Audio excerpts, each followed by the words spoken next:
Bonjour à tous et à toutes, merci d'être venus à cette dernière activité du cycle La Foire du livre Les Voix. Nous avons aujourd'hui le plaisir d'avoir comme invitée Isabelle Ouéry, donc comédienne, écrivaine et metteuse en scène belge.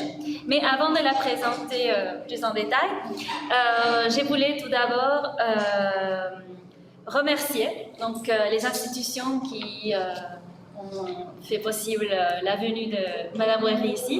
Donc l'ambassade de Belgique au Chili, l'ambassade de Belgique en Argentine, Uruguay et Paraguay, Wallonie-Bruxelles, la représentation Wallonie-Bruxelles au Chili et bien sûr Madame Ouéry, donc, et vous. Pour ceux qui ne nous connaissent pas, nous sommes le Centre d'études francophones, donc un projet institutionnel de cet établissement qui vise à diffuser les langues, cultures, littérature francophones au sens large. Et vous pouvez nous suivre sur les réseaux sociaux pour connaître nos activités. Voilà. Donc, je vais présenter notre invitée. Donc, Isabelle Ouéry est née à Liège, en Belgique. Elle est actrice formée à l'INSAS, metteuse en scène et autrice de théâtre, roman et poésie. Elle joue les monologues du vagin au Théâtre des Poches. Elle écrit et met en scène les spectacles La mort du cochon, Mademoiselle Arému, Le bazar des organes. Elle crée avec l'auteur bruxellois Thomas Gunzig Les origines de la vie au Théâtre des Poches. Et avec le clown Ludor Citric, il monte en duo la nudité du ragoût dans le cadre des sujets à vif dans les festivals d'Avignon 2008. Elle fait partie de la compagnie Point Zéro et parcourt le monde avec les spectacles pour acteurs et marionnettes de l'école des ventriloques, écrit par Alejandro Jodorowsky. Son premier roman, Monsieur René, est paru aux éditions Labor en 2006. Son second roman, Marilyn Dessaussé, édité chez Maelstrom, reçoit l'European Union Prize for Literature en 2013 et ce livre est traduit dans plusieurs pays d'Europe. En 2018, elle signe le roman Des gentils poneys flottants chez Only, qui a rencontré un grand succès critique et public. Et avec la collaboration de Passaporta et du 140, le roman a été adapté pour la scène sous la forme d'une performance débridée, mêlant spoken words, musique électronique et art visuel. Il a écrit Selfie de Chine, donc le livre qui nous convoque aujourd'hui en 2022, et puis Rouge Western, voilà. Donc un roman en 2023. Voilà. Donc on va lui poser quelques questions. Après, il y a des étudiants qui ont préparé des questions parce qu'ils ont travaillé avec quelques extraits de l'œuvre de Madame Ouéry en cours. Et finalement, on va ouvrir aux questions du public. Très bien. Et on aura le plaisir d'entendre une lecture. Ah oui, théâtralisée. Oui. Mais je peux dire d'abord, voilà, merci de votre présentation, merci de m'accueillir. C'est un grand bonheur, un grand honneur d'être ici avec vous, autour de la langue française en fait. Voilà, c'est une langue que j'apprécie particulièrement. Et c'est vrai qu'elle est autant parlée en Belgique qu'en France, qu'au Québec, donc c'est une langue qui voyage beaucoup. Et c'est un honneur d'être avec vous ce soir. Voilà, on va passer un bon moment, c'est sûr. Et ça, c'est le livre, donc Selfie de Chine qui... La version en espagnol. En espagnol, c'est la traduction faite au Chili. Oui, c'est ça. Oui, donc c'est aux éditions Bastante, les éditions chiliennes, qui sont diffusées aussi en Argentine. Voilà. Merci. Merci. Alors, si vous êtes d'accord, on va commencer par quelques questions concernant surtout les débuts de votre carrière. Et, alors, vous avez commencé votre carrière dans le monde du théâtre, oui, comme comédienne et metteuse en scène. Et comment êtes-vous arrivée à l'écriture des romans? Et est-ce que cette formation et ce parcours dans le monde du théâtre a des traces ou influencent votre écriture? Et à quel point? C'est-à-dire, nous voulons savoir si on pourrait trouver des traces de votre parcours par le théâtre et dans l'écriture, le parallèle. Alors, je suis arrivée au théâtre parce que mes parents faisaient du théâtre en amateur, comme on dit, parallèlement à leur leur travail professionnel. Et donc, je les ai accompagnés aux répétitions. Et j'ai été fascinée par les ambiances, des coulisses, de voir ma maman déguisée en princesse. Enfin, c'était fascinant. Et les ambiances aussi de groupe, vraiment d'être en groupe. Et j'ai pris d'un travail collectif où on se rassemble dans l'obscurité, avec les lumières. Je trouvais ça fascinant, cette manière de raconter des histoires ensemble. Et donc j'ai fait des études de théâtre. Et puis, après mes études de théâtre, j'ai commencé petit à petit à avoir envie de créer mes propres spectacles. Et je me suis lancée dans l'écriture d'un premier texte, une nuit. J'ai écrit en une nuit mon premier spectacle, enfin les bases de mon premier spectacle. Et c'est vraiment parti d'une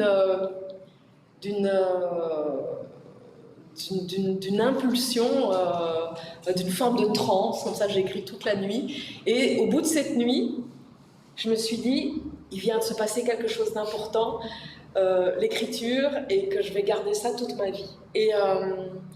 Et voilà, de fil en aiguille, j'ai commencé à... Ce texte est devenu un spectacle, et petit à petit, j'ai créé plusieurs spectacles, donc de théâtre, et j'avais un ami acteur plus âgé, René Hainaut, Monsieur René, le roman Monsieur René, c'est d'ailleurs grâce à lui que je l'écris, qui un jour m'a dit j'aimerais que vous écriviez un livre sur moi. Et j'ai dit mais c'est Marguerite Duras qui écrit des livres. Et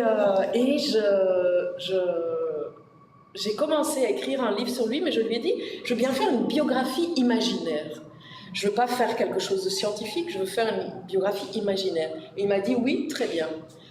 Et donc je me suis lancée dans l'écriture de ce roman, à partir de sa personne, de notre relation en commun, de tous les spectacles qu'on a joués ensemble. Et ce livre est devenu, malgré moi, un roman. Cet écrit est devenu un roman. Et j'ai à ce moment-là rencontré un éditeur qui l'a lu, qui a dit « on édite ». C'était assez magique. C'est difficile d'être édité en Belgique, c'est assez magique. Il me dit mais on édite, c'est très bien, mais il faut écrire un quart de roman en plus. Donc je savais que j'allais être éditée, mais j'avais pas encore terminé le livre. Et donc voilà, c'était un peu une entrée en littérature malgré moi, grâce à ce monsieur qui m'a encouragée. Et puis voilà, le livre est né. Et quand le livre est né, je me suis dit, c'est intéressant de garder des traces de son travail artistique. Vous savez, le théâtre, c'est éphémère. On joue un spectacle, et puis, quand c'est terminé, c'est terminé. Tandis que le livre, c'est pérenne, il voyage, il peut être traduit, on se rencontre, enfin, ça a des répercussions qui m'intéressent à l'heure actuelle.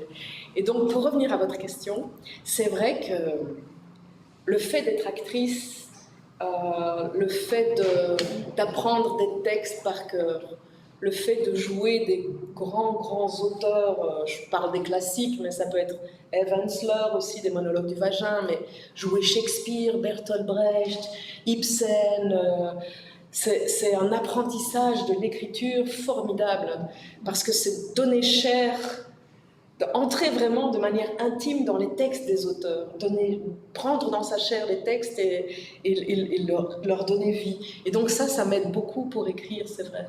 Et donc oui, c'est vrai que mon écriture est assez orale. Je suis attentive au fait que ça peut être dit, qu'il y a un rythme. Je suis très attentive au rythme. Donc voilà, il y a un grand lien. Être actrice m'aide beaucoup à écrire, oui. Oui, on s'en doutait. Donc, dans Selfie de Chine, on peut observer cette utilisation, donc une sorte de transcription par des majuscules, par les transcriptions des intonations que vous utilisez. Donc, c'est bien votre voix d'actrice qui participe à cette écriture. Oui, tout à fait. Enfin, en même temps, moi aussi, je suis assez dans la vie, comme vous l'êtes aussi, hein, en Argentine, expressive. Donc voilà. Oui, tout à fait. Oui. Tout à fait. Et Est-ce qu'on parle assez fort? Ça va? Okay. Et dans plusieurs entretiens, vous affirmez que cette fille de Chine est les premiers textes que vous avez écrits autobiographiques, Oui. avec un jeu fort. Et en même temps, vous l'avez dit, au théâtre, le jeu s'impose souvent, non? Parce qu'on doit incarner un personnage, etc. Mais en quoi cette expérience a été différente? Pourquoi vous remarquez tout le temps que le fait que ce texte est autobiographique, qui est basé sur votre expérience en particulier? Parce que pour écrire sur la Chine, qui est un sujet complexe, délicat, une tâche très impressionnante, parce que la Chine, enfin tout pays, toute expérience, elle est très personnelle, par souci d'honnêteté, je devais absolument dire que cette histoire, que ce ressenti n'appartenait qu'à moi, que c'est l'expérience que j'ai faite. Je voulais être honnête vis-à-vis de ça, que ce livre n'est pas scientifique, ce n'est pas une démarche de journaliste, d'essayiste, c'est vraiment une démarche d'artiste et un avis très personnel et très subjectif sur une expérience sensible en Chine. Donc je devais passer par le jeu, vraiment, et dire voilà, ça c'est l'histoire que j'ai vécue, mais la Chine, on peut tellement vivre des histoires différentes que voilà, je voulais pas que ceci soit pris comme une œuvre scientifique. Il y a 1000 facettes en Chine et ça c'est une facette. Voilà. C'est pour ça que le jeu s'imposait. Oui. Bien. Et ce livre a été écrit pendant le confinement de la Covid-19 et parce que vous avez commencé à l'écrire en mars 2020. Plus ou moins, oui. Plus ou moins. Oui. Donc, comment a été cette expérience d'écriture lors du confinement et est-ce que ce contexte si particulier a marqué ou a privé certaines caractéristiques dans votre livre? Alors, je ne sais pas comment c'était chez vous en Argentine pendant le confinement, mais nous, on a dû rester pendant longtemps dans nos maisons. On pouvait sortir un petit peu, etc. Et donc je me suis retrouvée chez moi, dans un appartement à Bruxelles, avec des gens au-dessus, en dessous. Et le miracle, il fait toujours gris en Belgique, mais pendant le confinement, on a eu du soleil. Je sais pas, c'est comme si les dieux du soleil nous aidaient malgré tout. Et j'étais très angoissée pendant toute cette période de dystopie en fait pour moi. Voilà, mais malgré tout j'étais privilégiée, j'étais en bonne santé, j'étais dans de bonnes conditions, mais ça n'empêche que l'état du monde m'effraie souvent, mais m'effrayait encore plus, je dirais. Et écrire à ce moment-là, me replonger dans mes souvenirs de Chine, convoquer les souvenirs et voir à quel point il me faisait plaisir dans ce moment en particulier. Voilà, c'était une force de la littérature, le sujet sur lequel on écrit nous habite et transforme notre quotidien. Et ça a été très salvateur en fait d'écrire ce texte pendant le confinement. Et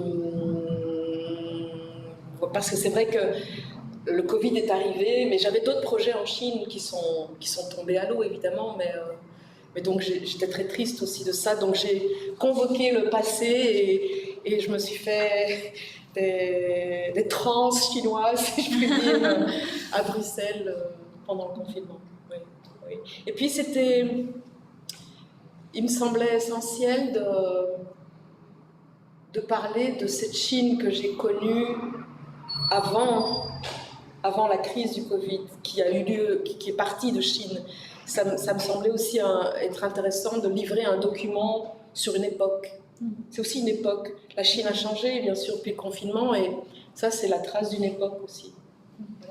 Vous le dites dans votre livre, et en principe, le texte était pensé pour devenir une performance théâtrale. Oui. Et c'est le contexte qui vous a fait changer d'idée? Tout à fait, tout à fait. Je devais faire, parce que pendant plusieurs années, j'étais artiste en résidence dans un théâtre, et on avait prévu de faire une performance, une conférence gesticulée, si je puis dire, sur la Chine. Et puis, quand les théâtres ont été fermés, je me suis dit, mais pourquoi je ne ferais pas un livre ? L'éditrice avec laquelle je travaillais m'a dit mais oui, fais-le, on va éditer et c'est comme ça que je me suis lancée. Puis ça a été un beau projet qui m'a occupée pendant tout le confinement. Donc voilà, c'était d'abord une performance qui est devenue un livre et qui est redevenue une performance et voilà. Finalement, vous avez fait la mise en scène de ce texte-là? Oui, une espèce de conférence avec cabinet de curiosité, avec des objets que j'ai ramenés de Chine et voilà, une lecture performée. Oui. Ah, d'accord, finalement. Et votre livre est traversé, on le disait tout à l'heure, par des sensations. Donc évidemment la vue, mais il y a aussi le toucher, les odeurs, les bruits, non, qui composent un peu des scènes très vives de cette Chine que vous avez vécue, comme vous avez dit, c'est votre Chine. Et vous reliez aussi l'écriture à ces sensations. À un moment donné, vous dites l'écriture c'est comme un art visuel. À un autre moment, vous dites c'est comme un art physique. Donc il y a vraiment cette relation écriture-corps, sensation. Et en quoi ces métaphores vous aident à expliquer les faits littéraires ou les faits d'écrire, non? Comment expérimentez-vous dans votre corps à l'écriture? Mais c'est vrai qu'en tant qu'actrice, c'était d'abord mon premier métier. Je me définis souvent comme une actrice qui écrit. Parce que c'est vrai qu'en tant qu'actrice, c'est le corps qui est sur la scène, c'est le corps, tout signifie tout. Tout geste signifie quelque chose en scène. Donc, c'est l'énergie, c'est la voix, c'est l'extrême attention, l'extrême concentration, la capacité d'improvisation. Donc, c'est vraiment un exercice qui fait vivre tout le corps, qui est intéressant. Qui est vraiment... Mais comme vous aussi, professeur, hein, aussi, c'est un art d'être en scène et de convaincre un public, de passer une énergie. Et je suis très obsédée par les images, c'est vrai, par les images. Et je considère que la littérature est un art en effet visuel, un art de l'image, mais sans écran. C'est-à-dire que l'auteur écrit des phrases, des mots qui vont percuter l'imaginaire des lecteurs et des lectrices, et chacun se fait des images, et ses propres images aussi. C'est ça qui est tellement intéressant, je trouve, c'est d'aller en tant qu'auteur, en tant qu'autrice, aller parler à l'imaginaire des lecteurs et des lectrices et de susciter des images mais qui provoquent des sensations, des émotions, oui, plein de sensations différentes, pas que visuelles, je veux dire. Et c'est un grand pouvoir, c'est un grand plaisir pour moi de ciseler des images pour les lecteurs et les lectrices. Et alors, je travaille vraiment beaucoup là-dessus, c'est vrai. Et ce qui m'importe, c'est d'aller chercher des images qui vont le surprendre, parce qu'il y a des phrases qui sont, des images qui sont, comment dire, presque vidées de sens. On les a tellement entendues qu'elles ne provoquent plus d'émotion, si je dirais. Par exemple, si je dis cette petite fille est belle comme un soleil, c'est quelque chose qu'on a vu, qu'on a entendu 1000 fois. C'est très beau, mais il n'y a rien d'excitant, si je puis dire. Mais si vous dites cette petite fille est belle comme une lune qui aurait avalé le soleil, enfin, vous voyez. Et moi, ce que j'adore, c'est d'aller chercher des images particulières qui vont vraiment frapper l'imaginaire, qui vont surprendre. C'est pour ça que mes titres, par exemple, les titres de mes romans, j'essaie vraiment j'y réfléchis beaucoup. Donc c'est Marilyn Desossé, par exemple. Marilyn Deshuesada, Marilyn Deshuesada. Là, j'ai pris 2 images. Marilyn, évidemment tout le monde pense à Marilyn Monroe. Et desossada, en français, désosser, c'est relatif à la viande, à la carcasse de poulet. Et donc c'est comment ces deux images vont se choquer et créer une chose étrange, atypique. Mais bon, je viens d'un pays où le surréalisme et les images qui se choquent est évident. Voilà. Est-ce que je réponds à la question? Oui, poney flottant, hein. Je pensais aussi oui, poney flottant. Oui, poney flottant. Oui, Oui, tout à fait. Oui. Voilà. Comme si au théâtre vous montrez et par l'écriture vous essayez de trouver une autre manière de donner une image, non? C'est-à-dire dans les théâtres, Au théâtre, c'est là, c'est ça. c'est tout l'art du metteur en scène, c'est la scénographie, etc. En écriture, on n'a que les mots. Oui, Les mots et comment on les met.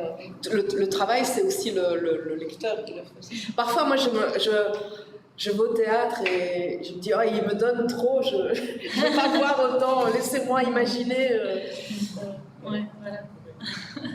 Alors, on devine, non, au fur et à mesure que l'on lit votre livre, on devine ces grands soins qui est accordé au choix de mots, aux images, aux métaphores. C'est effectivement quelque chose sur laquelle vous travaillez particulièrement, n'est-ce pas? Ou c'est plutôt un trait qui vous vient naturellement dans votre écriture? Non, c'est une chose qui demande une concentration. C'est quand c'est vraiment un vrai travail de ciseler, sculpter des images. C'est vraiment réfléchir à comment habiter, comment venir percuter l'imaginaire de lecteur. Et alors, une chose encore, les images, vous savez que les images provoquées par un livre chez les lecteurs, ces images, elles ont une force, elles s'imprègnent dans les souvenirs des lecteurs, mais aussi fortes que les souvenirs de sa propre vie. Donc c'est un grand pouvoir, ça. Donc il faut manier ça avec délicatesse, je trouve. Mais, oui. Oui, et ça se voit vraiment dans Oui, ça se sent. Ça se sent, on ouais. le sent. Puis ça m'amuse beaucoup. Les comparaisons, les métaphores, ça m'amuse beaucoup. En même temps, ça semble comme une lecture simple, entre guillemets, non? Oui, C'est-à-dire c'est fluide, etc. Mais en même temps, on se rend compte qu'il y a un travail, en fait, très précis sur le cheval. Oui, c'est ça. Et on discutait avec mes étudiants que le genre du livre est tapé comme indéfinissable, d'une certaine manière, parce qu'il y a des extraits plutôt descriptifs, des extraits plutôt narratifs, des anecdotes. Il y a des parties même informatives, où vous parlez par exemple de la langue chinoise, etc. Donc, il y a des passages très poétiques, donc il pourrait être même un poème. Donc, comment vous avez travaillé ça, la structure? Est-ce que ça vous est venu comme ça et vous avez décidé de tout agencer d'une certaine manière, ou vous avez vraiment pensé à cette structure? Peut-être j'aime bien mélanger les genres. J'aime pas les classifications, je me méfie, enfin je me sens à l'étroit. Voilà, j'aime bien qu'un travail artistique, qu'un livre, enfin je parle pour mes livres, mais soit des objets un peu indéfinissables et dans lesquels on peut entrer par plusieurs portes. Oui, je vais prendre, vous connaissez David Bowie par exemple. Ça a été mon grand idole. J'ai découvert David Bowie à 13 ans. Et c'est remarquable chez David Bowie comment chaque œuvre est différente, il est inclassable, et comment chaque œuvre est une réinvention.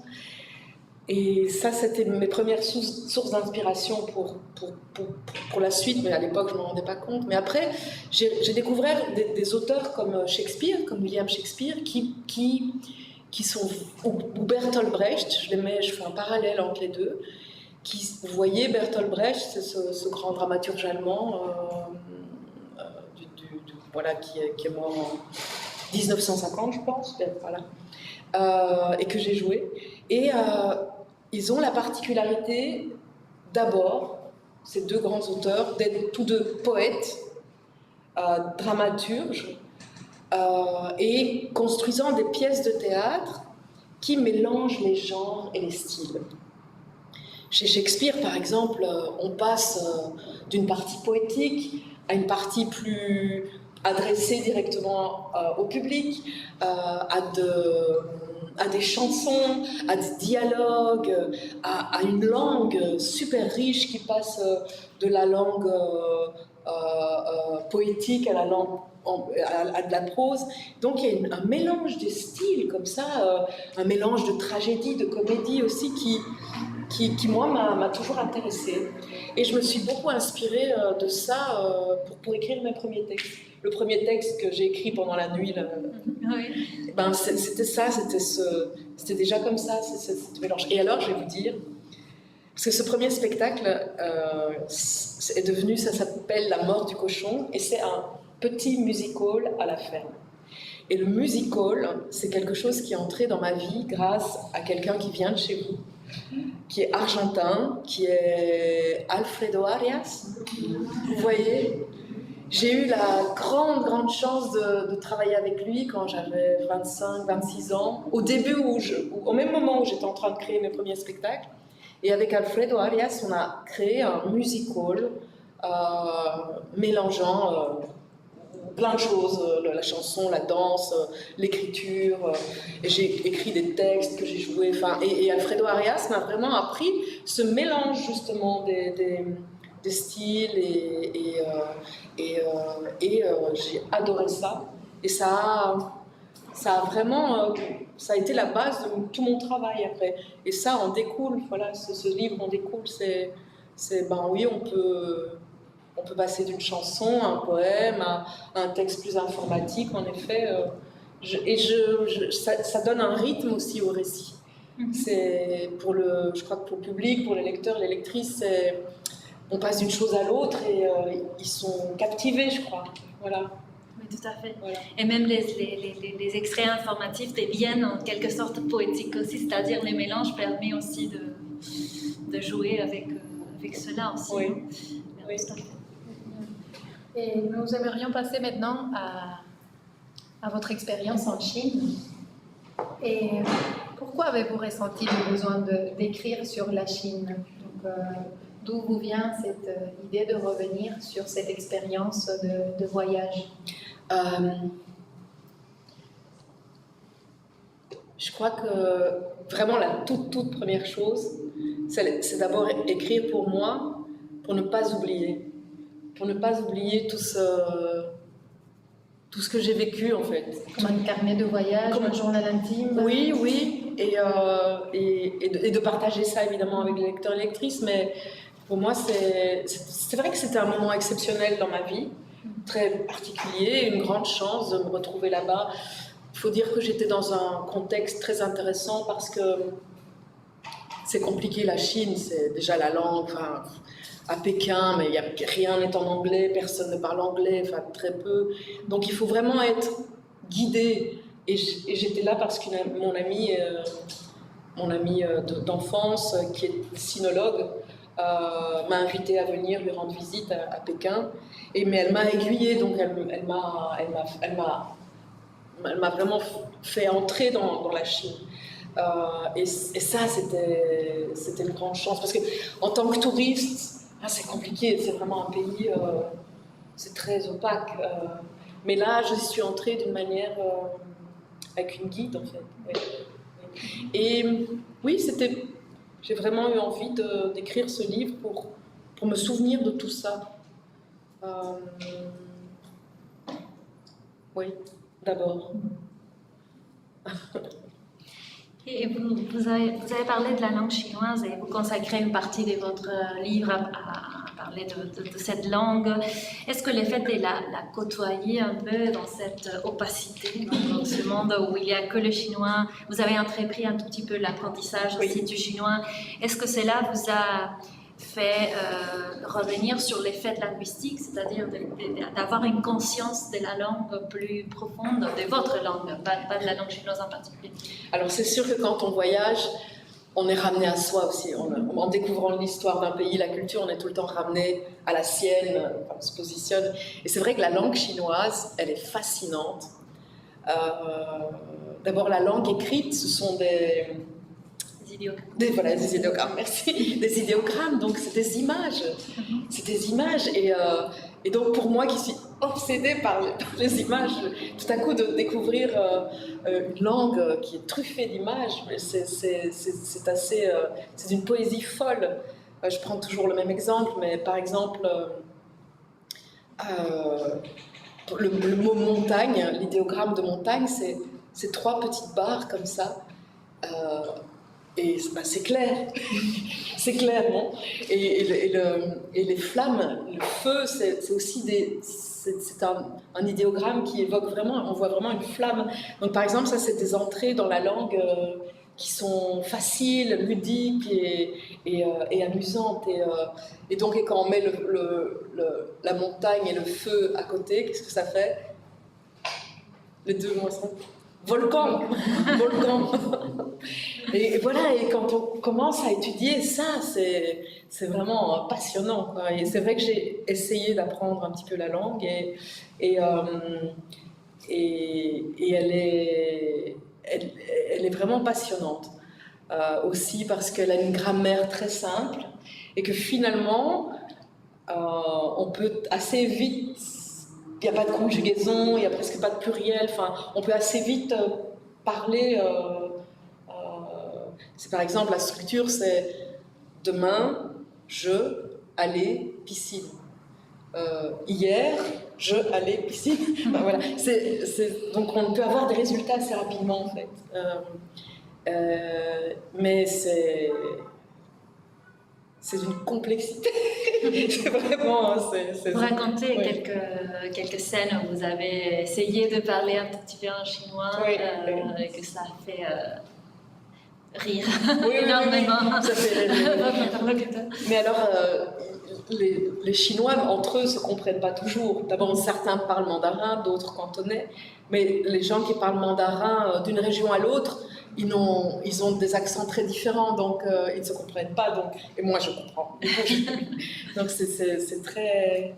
Oui, c'est un pays. Ben, pour y entrer, c'est compliqué. C'est compliqué. Bien. Et tout à l'heure, vous nous avez dit que vous aviez choisi le jeu pour marquer justement qu'il s'agissait bel et bien d'un regard subjectif, d'une expérience à titre personnel, je dirais. On se posait la question justement, est-ce que vous vous êtes interrogé sur ce que vous véhiculez sur cette culture étrangère et au moment de l'écriture de votre livre? Ah, bien sûr. Bien sûr, d'abord, la légitimité. Je me suis dit, d'abord, il y a tellement de gens, c'est un fantasme la Chine, il y a tellement de gens qui ont écrit sur la Chine que c'est vraiment, comme on dit, un casse-gueule, comme on dit, c'est vraiment... et puis, comment on l'aborde aussi, par quel sujet, parce que c'est tellement un monde, une culture millénaire, enfin, comment la politique, enfin, c'est tellement complexe de quel axe prendre... c'est vrai qu'au début, je ne me sentais pas légitime. C'est vraiment pour ça que j'ai affirmé un selfie de Chine. J'ai pris le jeu. Et puis, j'ai pris le parti aussi de parler des choses qu'on sait moins de la Chine. J'ai pris le parti de ne pas aborder tout le temps les questions politiques, les questions de... toutes ces choses qu'on peut lire dans les journaux. Voilà. J'ai vraiment eu envie de donner à sentir, à comprendre ce que les gens vivent au quotidien, comment ils sont, c'est quoi leur vie quotidienne, c'est quoi la culture, de rendre compte de toutes ces choses-là, de la vie dans la ville de Pékin, de Shanghai, de toutes les sensations qu'on peut y vivre. Plutôt que de parler de l'aspect politique qu'on peut lire dans tous les journaux du monde. Et bon, voilà, j'ai vraiment pris cet axe-là. Et là, je me suis sentie plus, comment dire, peut-être plus légitime. Voilà, c'est un récit, je dirais, sensuel d'une expérience. Personnelle, les gens que vous avez rencontrés, etc. C'est comme petit, mais en même temps, ça montre. Mais il y a les anecdotes aussi, non, qui qui donne à voir, Oui, oui, oui, oui, oui. qui montre, ou qui dévoile en tout cas une partie de Chine, hein, Oui. qui pourrait être, comme vous l'avez dit, opaque. Oui, oui, oui, c'est vrai que parce que j'ai quand même vécu 6 mois en Chine, donc j'ai eu des amis, des Chinois ou des relations avec. Tout à l'heure, on lira dans les salons de massage, c'est des endroits de convivialité en Chine. On va se faire masser comme on va au bar, ou je sais pas, on discute, c'est au-delà du massage. Et ces endroits-là, je me suis liée d'amitié avec des gens et ça m'a permis. Là, je parle d'eux, voilà. Je parle d'eux et je veux pas les oublier aussi. C'est pour ça je parle de leur vie, de leur joie. Parce qu'en Chine, j'étais frappée par ça. Les gens rient beaucoup, ils sont super expressifs. S'ils crient, ils crient fort, et s'ils rient, ils rient fort. Enfin, il y a une chose qui est très différente du Japon, ou même de la Corée, et c'est très méditerranéen en fait. C'est très italien, c'est peut-être un peu argentin aussi, vous êtes vachement expressif. On parlait avec Salomé sur le choix du titre. Oui. Non, c'est selfie, ce n'est pas ni photo, ni portrait de Chine, c'est Non. selfie de Chine. Ça, c'est aussi voulu pour montrer votre point. Il y a le selfie. Oui, le selfie, tout à fait, c'est apparaît dès le oui. début. Oui, et puis le selfie en Chine, bon, c'est dans le monde entier, mais quand même en Chine, c'est encore. La scène de l'avion. Voilà, je raconte la scène de l'avion. Une des premières fois où je vais en Chine, je suis à Bruxelles, dans l'avion, on s'assied, il y a une dame chinoise à côté de moi, et tout de suite, elle me demande si on peut faire un selfie. Et je dis, un selfie? Mais pourquoi? Et je dis, voilà. Et puis le selfie, c'est, par exemple, il y a en Chine, il y a des décors spéciaux dans les malls, dans les shopping centers, tout ça, où vous pouvez venir poser, faire des selfies devant des palmiers, des lapins, que sais-je. Et oui, c'est une chose ultra contemporaine, le selfie. Oui. Merci beaucoup, super. Avec plaisir. On peut passer peut-être aux questions de mes étudiants. Avec plaisir. C'est ça qu'ils ont préparé. Ou est-ce que... Ah oui, très bien. Oui. Ah. Super.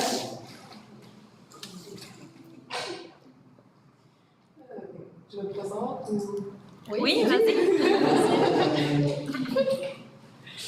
Bon, je m'appelle Amanda, je suis une étudiante. Je voulais vous demander à propos de la traduction à l'espagnol de ce livre. Est-ce que vous l'avez lu une fois traduit ou pendant le processus, est-ce que vous l'avez lu? Oui. Alors c'est Mauricio Electora qui l'a effectué, qui est quelqu'un que j'ai rencontré la première fois où j'étais au Chili, qui est quelqu'un qui est aussi auteur, qui est parfaitement francophone. Il a vécu longtemps en France. Il a écrit des romans en français et je lui faisais totalement confiance d'emblée, et j'ai lu en effet la traduction et je pense qu'elle est vraiment bien. Je sens le rythme, les sonorités, je pense qu'elle est vraiment bien, vraiment. Est-ce que vous voudrez faire partie à la traduction de prochains livres ou de livres que vous avez lus? Vous voulez dire participer à la traduction? Oui. Dans les processus. Je dis toujours aux traducteurs, aux traductrices que s'ils ont besoin de moi, je réponds à n'importe quelle question, bien sûr. Parfois, d'abord, je fais confiance à la maison d'édition qui a choisi le traducteur ou la traductrice parce que je me dis ces gens savent ce qu'ils font. Alors, il y a des langues que je ne parle pas, par exemple le macédonien, je ne parle pas, le croate non plus. Donc ça, je ne peux pas dire, mais l'espagnol, par exemple, pour Marilyn Desossé, par exemple, là, j'ai cédé sur le titre. Et là, je le regrette un peu, mais... Comment on l'a traduit? Marilyn al desnudo. c'est ce qui est banal. Enfin, j'ai lu plein de livres. Le livre venait de sortir et j'étais en Espagne et je vois, c'était un livre d'une autre autrice qui était, je sais pas moi, Viviane al desnudo. Enfin, je trouve ça, voilà. Et ça n'a pas l'impact que mais voilà. Mais oui, je dialogue toujours avec les traducteurs ou les traductrices, mais il y a des langues que je ne maîtrise pas. Mais c'est vrai qu'être traduite, en tout cas pour un auteur, une autrice, c'est le cadeau le plus grand, parce qu'on sait qu'on se rend compte que l'histoire qu'on a écrite peut intéresser d'autres cultures, et ça c'est un grand bonheur en fait, ouais, vraiment. Donc là, je suis super heureuse que voilà, on peut vivre ça. C'est génial la traduction. Oui, tout à fait. C'est génial. Merci. Oui. Je suis Lucie. Enchantée. Je voulais vous demander si vous aimeriez répéter l'expérience avec une culture différente, par exemple l'Argentine. Selfie de Buenos Aires. Claro que sí. Mais oui, bien sûr. Et vous ferez la traduction alors. C'est pas impossible, c'est pas impossible. Oui, tout à fait. Tout à fait. Mais c'est vrai que dans tous mes romans, ils se passent dans des lieux. Il y en a un qui se passe en Belgique, un qui se passe en Angleterre, un qui se passe en Espagne. Le suivant se passe à Mexico City. Et en Belgique aussi, mais j'aime bien explorer des paysages dans mes romans. Et puis le voyage, pour moi, le voyager, j'ai la chance de faire un métier qui me permet de voyager, le théâtre, la littérature, et c'est vraiment quelque chose d'essentiel parce que j'adore rencontrer par d'autres cultures, mais c'est aussi mettre la pensée en marche et voilà, je trouve ça, l'apprentissage, je trouve ça vraiment, j'ai beaucoup de chance. Selfie de Buenos Aires. Pero je dois revenir alors, parce que je suis ici 5 jours seulement, c'est pas assez. Il faut 6 mois minimum. Je vous en prie. Bon, moi je m'appelle Enrique. Est-ce qu'il y a eu d'autres inspirations en plus du pyjama au moment de la culture de Selfie de Chine? Est-ce qu'il y a eu, pardon, j'ai pas compris. D'autres inspirations, vous avez parlé de l'inspiration du pyjama. Oui. Est-ce qu'il y a eu d'autres inspirations D'autres au moment de la culture? De moment de l'écriture. Est-ce qu'il y avait d'autres? Parce qu'on a écouté un entretien où vous parliez de ces messieurs qui sortent la nuit en pyjama. Ah oui, bien sûr, bien sûr. Et, oui. Et vous dites que c'était votre inspiration que vous avez écrit en fait. Oui, tout à fait. Non, oui. Oui, c'est vrai qu'en Chine, ils ont un rapport tout différent à la pudeur. Et c'est vrai qu'on voit des personnes en pyjama se promener dans la rue, promener le chien le soir. Et donc, vous êtes à Shanghai le samedi soir, Saturday Night Fever, et il y a un monsieur en pyjama qui passe. Voilà une image incroyable qu'on ne voit que voilà, pendant les voyages. Et c'est vrai que j'ai adoré cette image. C'est comme un fantôme qui passait. C'était plein de choses. Pour moi, c'était un spectre. Je sais pas. Et alors, quand j'ai commencé l'écriture chez moi à Bruxelles de ceci, je me suis dit, il me faut quelque chose. Et je me suis dit, je vais écrire ce livre en pyjama. Et pour m'amuser, pour me mettre dans un contexte un peu, pour avoir un costume et pour rendre hommage à ces gens. Oui. Pour incorporer un peu. Exactement. In carne. Oui, tout à fait. Et les figures des fantômes m'intéressent beaucoup. J'aime bien. Et les fantômes dans la littérature chinoise, c'est quelque chose de très présent. Et donc, monsieur. Alors, une autre anecdote, c'était super drôle. Ça, c'était à Pékin, un samedi soir encore. Les messieurs en pyjama sortent le Saturday Night Fever. On était invités chez une personne de l'ambassade belge, dans un quartier super chic, dans un hall d'entrée super chic, tout doré, etc. Et on attend l'ascenseur, on appelle l'ascenseur, on attend l'ascenseur. Et je vous jure, l'ascenseur s'ouvre. Nous, on était bien habillés, samedi soir, etc. Un monsieur en pyjama. Et ça, voilà, c'est pour une autrice, c'est... Et tout se passe le week-end. Non, pas seulement, c'est un hasard, mais... Donc vous deviez écrire ce livre en pyjama. En pyjama, voilà. C'était obligatoire. Et j'avais dit, peut-être j'irai faire la promotion en pyjama. Ils ont pu venir ce soir en pyjama, mais... Après, on parle pour eux. Et après, Je sais pas.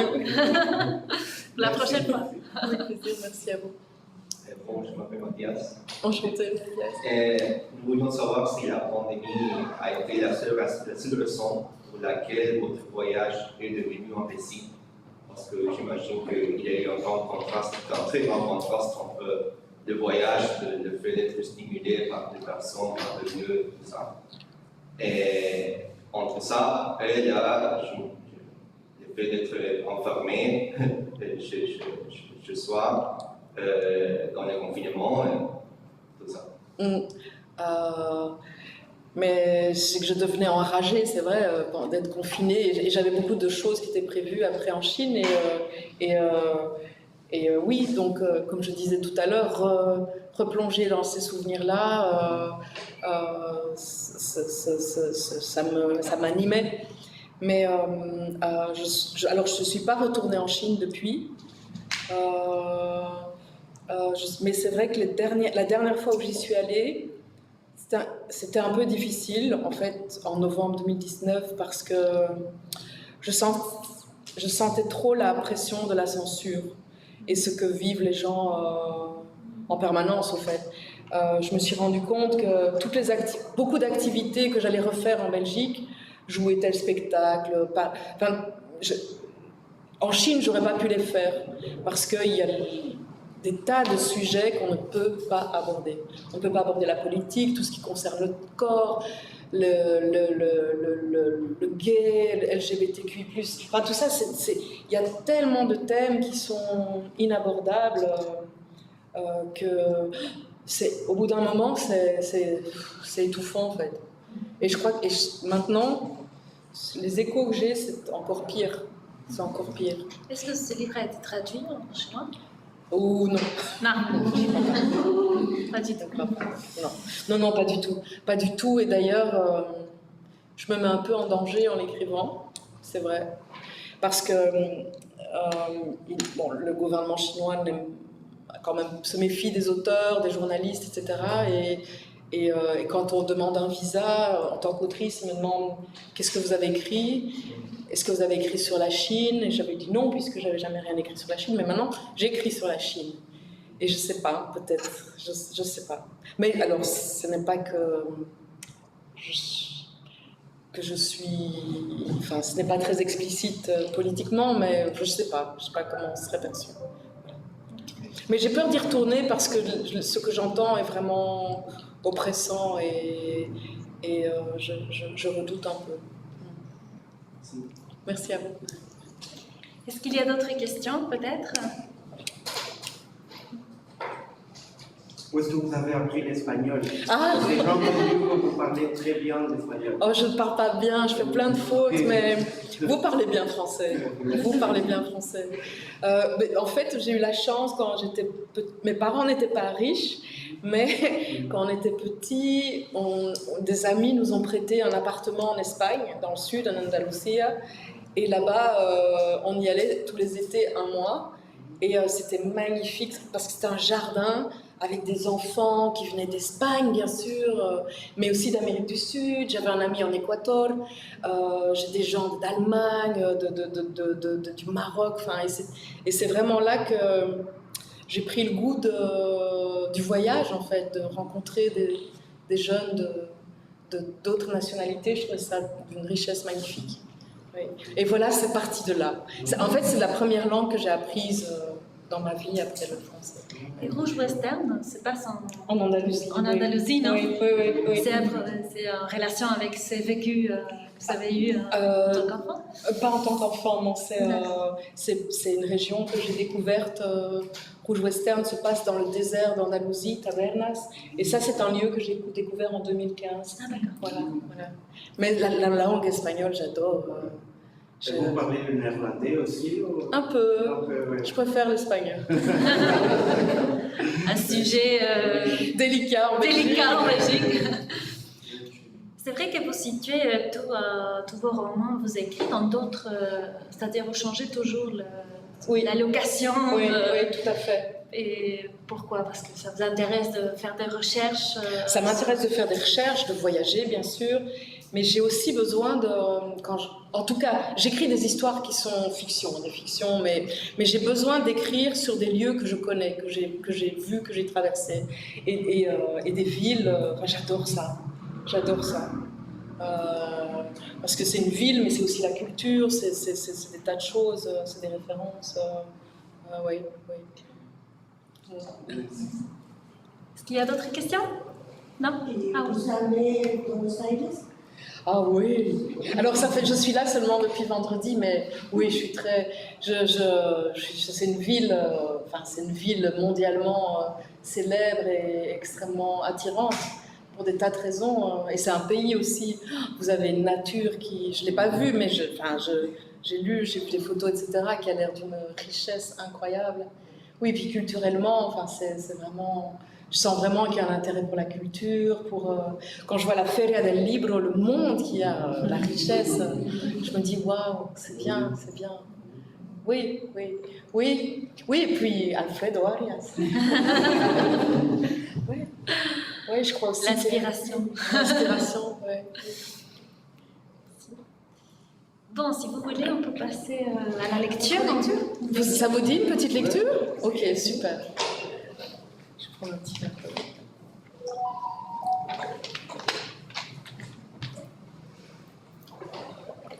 C'est trop petit.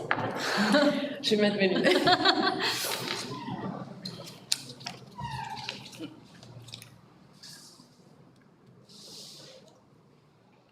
C'est ça, dimanche. Oui. C'est peut-être un peu long.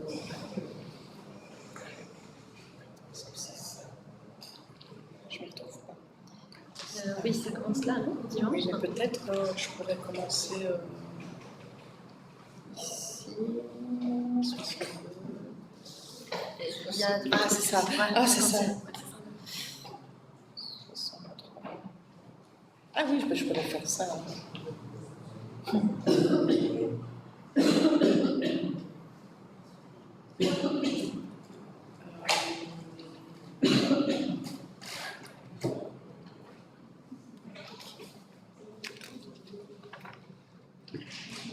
Ça va? On a encore le temps un petit peu? Oui, c'est ça? oui. Ok. Ça s'appelle Dimanche. Je vais me lever. Oui. Alors, le dimanche soir, quand la tornade de la veille est un peu assimilée, à Shanghai, je vais dans la Yuyuanlu, je rejoins à pied le petit salon de massage. Parcourir la Yuyuanlu le dimanche soir, à l'heure entre les chiens et les loups, sous la caresse tendre de l'air encore chaud d'octobre, c'est enchanteur. Il y a 1000 images, 1000 sensations, 1000 parfums à saisir. C'est une rue peu fréquentée par les touristes. Elle est bordée de maisons basses, certaines datant des concessions internationales, et d'autres plus contemporaines, aux lignes architecturales minimalistes. Il y a aussi des grands platanes, comme dans la Jululu. On se sent protégé dans la Yuyuanlu. On se croirait dans une rue de petit village. On en oublie que nous sommes à Shanghai, l'ultra-mégapole aux millions d'habitants. C'est un des aspects séduisants de Shanghai, ce petit quartier à taille humaine. Et dans la Yuyuanlu, vous pouvez tout acheter.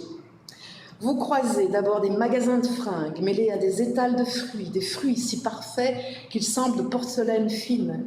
Leurs couleurs chantent, leurs formes, leurs parfums chantent, et suivent d'autres boutiques de thé, d'antiquités, de nouilles, de soupes aux raviolis, de chats, de chiens, d'oiseaux, de poissons, de petits matériels électroniques, de quincailleries.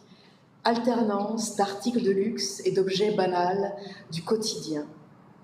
Un peu plus loin, il y a une clinquante et soignée devanture de tailleurs de costumes pour hommes. Et à côté, les tenanciers et les tenancières d'un mini-bazar miteux vendant de tout, ont installé une table et des tabourets sur le trottoir et tapent la carte en fumant du tabac fort. Et la scène est enjôleuse. Et elle rit, s'exclame, s'emballe et ont chaud. Et du coup, les hommes, ça c'est aussi très drôle, les hommes ont relevé le bas de leur t-shirt jusque sous la poitrine et dévoilent leur nombril. C'est très cocasse, cette manière chinoise de relever la chemise et de mettre à nu les bides, surtout quand ils sont gras. On dirait des personnages de bande dessinée. Et à mesure que je me rapproche du groupe des tapeurs et des tapeuses de cartes, un son tripote mon oreille. C'est celui d'un criquet. Et je remarque un petit boîtier sous le tabouret d'un gars.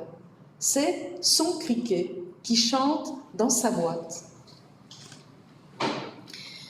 Et la culture du criquet, en Chine, c'est quelque chose. Des marchés entiers sont dédiés à la culture du criquet. Ces criquets que l'on élève, que l'on promène avec soi dans une petite cage de métal ou de bois précieux, tel un animal domestique, que l'on entraîne au combat et qui parfois coûtent des sommes exorbitantes.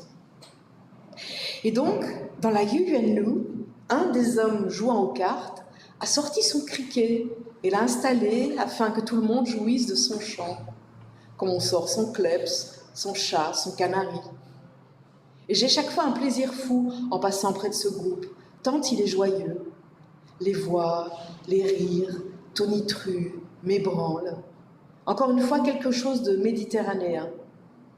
Et un peu plus loin, il y a un serrurier qui s'est installé de manière poussiéreuse et broleuse, quel joli mot belge, brole, mais très bien organisé.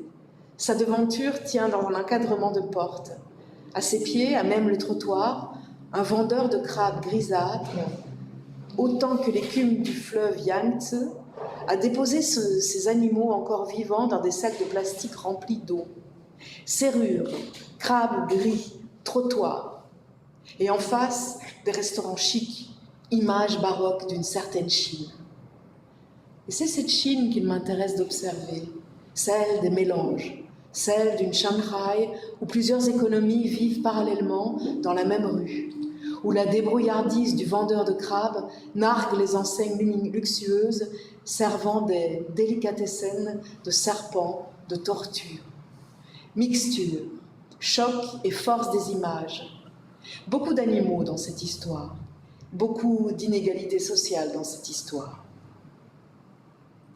Et le dimanche soir, on le sait, dans bien des coins de la planète, c'est un peu spécial pour bien des personnes. Après la parenthèse du week-end, ce sont les dernières heures avant le retour aux obligations professionnelles ou au banc d'école. On se prépare pour le lendemain, on se met en condition, on replonge peu à peu dans les dossiers à aborder de plein front le lundi matin. Et moi aussi, ce dimanche soir, je me mets en condition. Yuanlu, j'y viens pour y préparer la poursuite de l'écriture de mon roman. Car c'est la raison de mon séjour à Shanghai. Et je rejoins donc le petit salon de massage. C'est qu'à Shanghai, en recevant des massages plus fréquemment, je me suis rendu compte qu'ils dopaient mon imagination. L'imagination est mon muscle préféré, je l'ai déjà dit. Il nécessite d'être entraîné, surchauffé, gainé, surexcité. Et à la manière du calligraphe qui doit d'abord se recueillir, se charger d'énergie pour s'en délivrer ensuite, je me recueille dans les mains de Madame Ma, qui masse chaque parcelle de mon corps. Qu'est-ce qu'on rigole avec la Ma dans ce polo rouge. Elle doit avoir une quarantaine d'années. Elle a un visage rond, des bras musclés.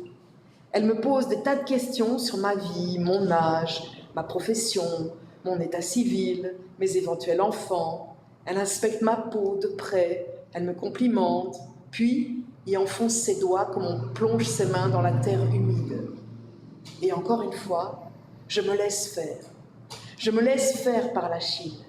Et elle triture, elle empoigne, elle tord, Et je souffre un peu, et je hurle maintenant. Mais elle rit grand, marmonne des trucs que je ne comprends que dalle, et me somme d'un geste net de la main de rester docile et couché. Mon âme, écartelée entre torture et bien-être, se soumet, mi-nue et presque misérable, sous ces pressions hautement péremptoires, pour mon plus grand plaisir mélangé. Car c'est dans cette inflammation des muscles et des chairs, dans le creux de ces douleurs physiques, que mon esprit s'emballe et que les personnages de mon roman apparaissent et se meuvent dans mon cerveau. Ça flamme. Le synopsis se déroule malgré moi. C'est le jaillissement, l'eau sulfureuse qui surgit du sol. Je n'ai qu'à regarder ces déferlantes d'images et m'en imprégner. Oui, je l'avoue, je me dope, je l'avoue, oui, j'écris sous les mains de Ma. C'est elle qui tient les manettes de mon imagination. C'est elle qui écrit. C'est elle qui induit les drames, les rires, les silences, les rebonds, les césures. C'est elle qui sculpte les images, le scénario, le rythme, la musique et le vacillement des virgules, la température des syllabes, l'élasticité des métaphores. Et la séance achevée, elle m'abandonnera sur la table haute, les membres mous et pantelants, comme ceux d'une pieuvre humaine échouée. Je gis, haletante, l'esprit embué de visions et de mots. L'écriture. L'écriture, un art physique. Mais parfois, le tsunami à peine estompé, elle revient à la charge. La main ensorcelante, elle vient me proposer encore de la canne. Et si tu enchaînais avec un massage des pieds, suggère-t-elle dans sa belle langue. Un massage des pieds maintenant, mais ai-je encore la force ? Mon imagination ne va-t-elle pas exploser à force d'acupression et de trop-plein de sensations électriques ? Hébété, Josué Thomas, ses yeux rieurs ont fait place à un regard de cobra qui va avaler un nouveau-né. Et c'est plus fort que moi, non, à mon corps défendant, non, ma bouche réclame une autre dose, un autre kick, un autre trip, et mes pieds s'offrandent, nus, vulnérables, à la pulse doseur rouge, ma. Et c'est parti, plante, orteil, ongles, tarse, calcanéus, cuboïde, talus, tout mon pied est en salade.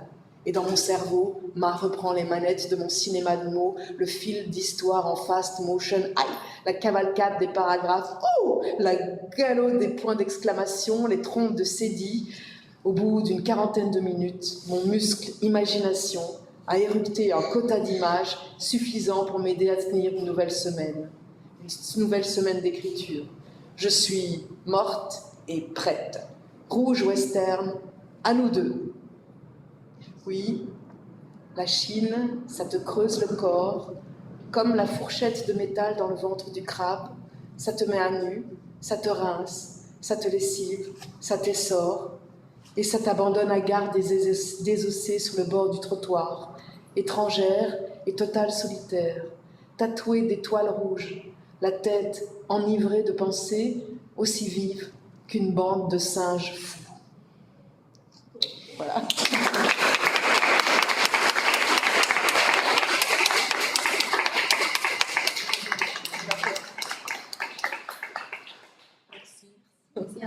Merci. Vous voyez la Chine, c'est dangereux.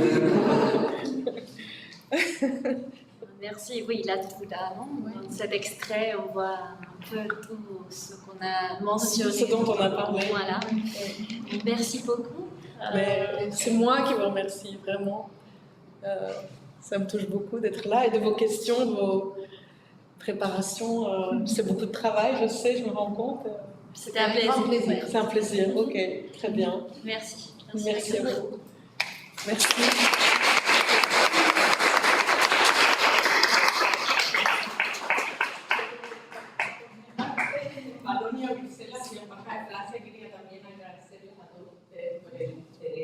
Esta acogida tan generosa.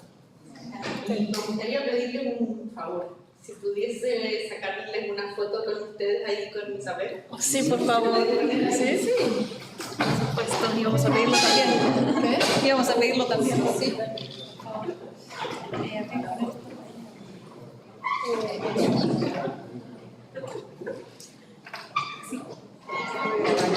¿Qué? Ah, que grabamos. Bueno. Que grabe la foto.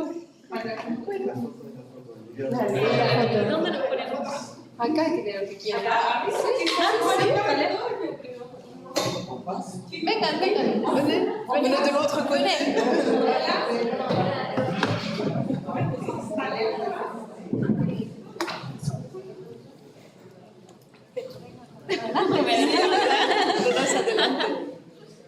Más apretaditos, si no vamos. Sí, claro. Vos no, parate bien, claro. Sí, sí, sí. Ale, chin. China, selfie.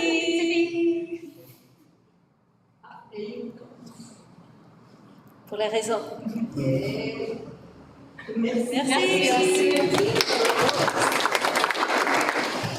Si vous désirez trouver ce livre ici à Buenos Aires,